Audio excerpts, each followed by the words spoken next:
Excellencies, ladies and gentlemen.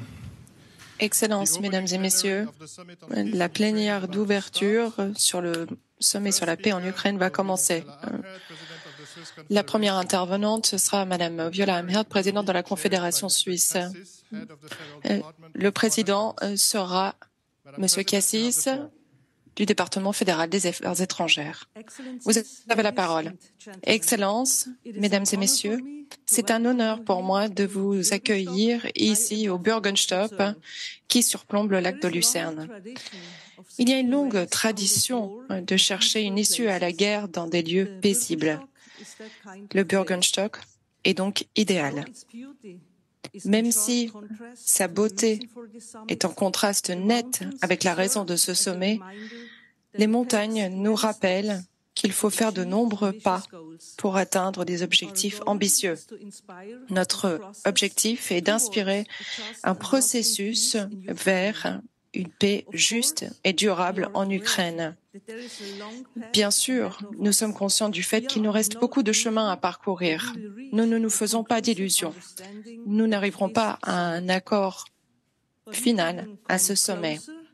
Mais nous pouvons nous rapprocher d'une compréhension commune, mot par mot, proposition par proposition, pas à pas. Excellences, Mesdames et Messieurs, les 28 derniers mois nous ont clairement démontré que la guerre en Ukraine a des répercussions de grande portée pour l'ordre international, pour ceux qui vivent dans les zones directement affectées par les hostilités et pour la vie de millions de personnes de par le monde. Il est dans notre intérêt existentiel à tous de nous assurer que les relations internationales soient basées sur les règles et sur le respect du droit international et des droits humains. La Suisse est un partenaire de la paix et du dialogue. En tant que pays neutre, nous avons une longue tradition de solidarité et de bons offices. La coexistence harmonieuse des nations n'est pas simplement un objectif noble. Lutter pour un ordre international juste et pacifique est un engagement consacré dans notre Constitution. Pour respecter cette responsabilité et honorer notre tradition, mon gouvernement a accepté la demande du président Zelensky d'accueillir ce sommet. Notre objectif est de lancer un processus qui bénéficie d'un large soutien où les voix des 4 coins de la planète peuvent échanger des idées et des points de vue. Le fait que vous ayez accepté notre invitation et que vos nations et les organisations internationales aient envoyé des délégations de si haut niveau démontre que cette démarche était juste. Même si notre objectif est ambitieux, il est dans l'intérêt de tous ici de s'y engager.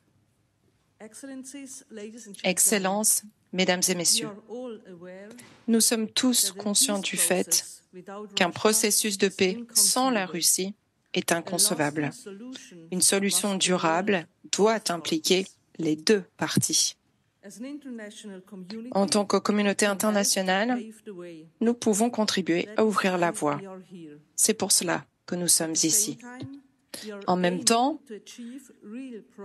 nous espérons réaliser de véritables progrès sur des questions spécifiques. Avec votre soutien, nous avons défini 3 enjeux d'un impact mondial qui feront l'objet de discussions dans nos groupes de travail. Il s'agit de la sécurité nucléaire, la sécurité alimentaire et la dimension humaine de la guerre. Nos objectifs les plus importants pour ce week-end sont d'inspirer un processus qui mènerait à un cadre pour une paix complète, juste et durable pour l'Ukraine, fondée sur le droit international et la Charte des Nations Unies. Développer une compréhension commune sur les mesures concrètes à prendre pour atteindre ce cadre et nous voulons discuter ensemble de comment et sous quelles conditions la Russie peut être intégrée à ce processus. Il est essentiel que nous soyons nombreux à profiter de ce sommet pour exprimer notre soutien à un processus pacifique, un processus qui dépasse les hostilités armées. Au cours des derniers mois, vous avez aidé à planifier et préparer ce sommet de manière active et avec un engagement très fort.